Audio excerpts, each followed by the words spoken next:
Okay, so this is a little quick PvP guide going over what you should do when you're fighting.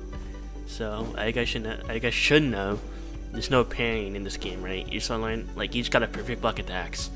So a really important thing you wanna learn in this game is when you're holding block, if someone throws a crit at you, you wanna learn how to unblock and just parry it really quickly. So it's like this. Okay, I mean yeah. Do you should crit? Yeah. So like that. Next things, you should notice knockdowns, right? So Wave Earth and knocks down. Well, I would recommend when you get a knockdown, I would do an uppercut because the thing about uppercuts is that they have like a base damage of like 9 or some shit. So and that's like stronger than most weapons in the game. Like my Dachi only does around 7.5 damage. So like doing this will give me more damage. This server's trash, but yeah, that's really important to know too. About the indicators, in case you don't know, red, like this, that means it's a guard break and you can parry it. I don't have a green attack, but when I flash green, that means it's a teleport, and most of the time it's parryable or just blockable. Next one is blue. I also don't have a blue attack, but it's when it's blue, that means you can only dodge it. And then lastly, you see this highlight over me? That means I have hyper armor. Okay, well, we're in a new server now. It's a bit better. But, another thing I want to learn how to do is, look, there's aerial attacks, right? We all know this. When someone does an aerial attack on you, you can do an anti-air, which is uppercutting.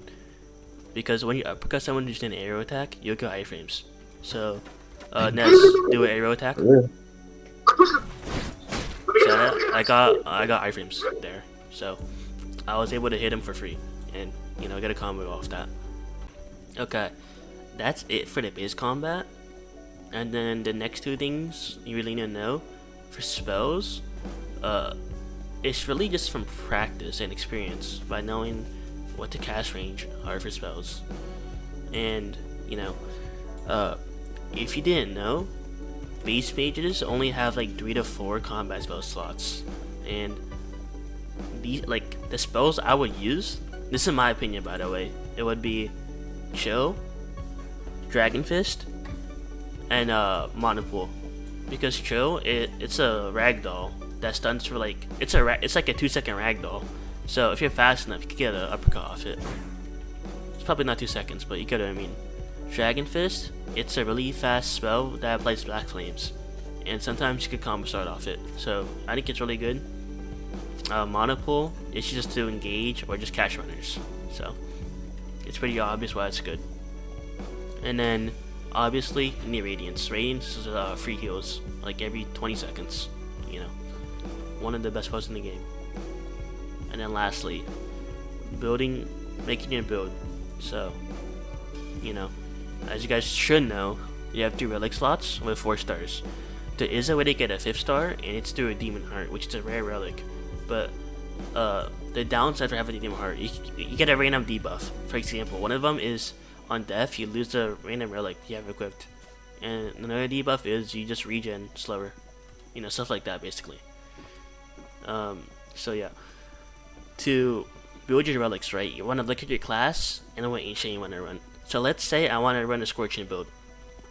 There's a couple options for me. There's Fire Sprite, there's Black Powder Pouch, there's Mark of Searing, and there's a Damage with Relics, along with, this is another one, but yeah, Focus Flames. So, I have a Dachi, right? I have a crit that knocks back. I have a Wave Water, okay? So, Black Powder Pouch, what it does is when you ragdoll someone who's on fire, right, it will do an explosion that does 5 damage. You see, that relic would be really good on something like Coyote, but for me, right, I have Way of Water and my crit. I'm not going to be laning those like after they're on fire. I mean, maybe Way of Water, it's like a decently fast move, but most people can block it. So a Black Powder Pouch wouldn't be good for me. I mean, a way to remedy that is having a Fire Sprite. Because what Fire Sprite does is when you ragdoll someone, they get set on fire. So, if I want to, I could just run a fire sprite and a black powder pouch, and that will take up all 4 stars. If I don't want to, and this is what I personally do on Shogun, I'll use Marcus Searing, which is basically, whenever you hit someone on fire, for like the next 10 seconds, they have like reduced armor. And alongside of that, I will use the Gemstone Ring, because not all enchants have a guaranteed proc rate, right? Like Opal and Agile, they will always activate. But for things like Scorching, it's only like a small chance. So Gemstone Ring would help with that. So yeah. If I was a fire build for Shogun, an example would be Gemstone Ring, Marcus Searing, and maybe Blue Harpy Feather. Because Shogun's crit is really strong, it's hyper armor, and it has great timing. So, people would, like, being able to move away from me would be a big issue. And Blue Harpy Feather would help with that. And yeah. So basically with relics, just look at what enchant you could use, what properties your attacks have, and then, just go off that. It's not that hard. It's pretty easy. If you do need help, I would just ask people around in the Discord server. And there is a builds channel in the info server, if you guys want to look at that. I can't promise that like they're the best builds, but, there's something.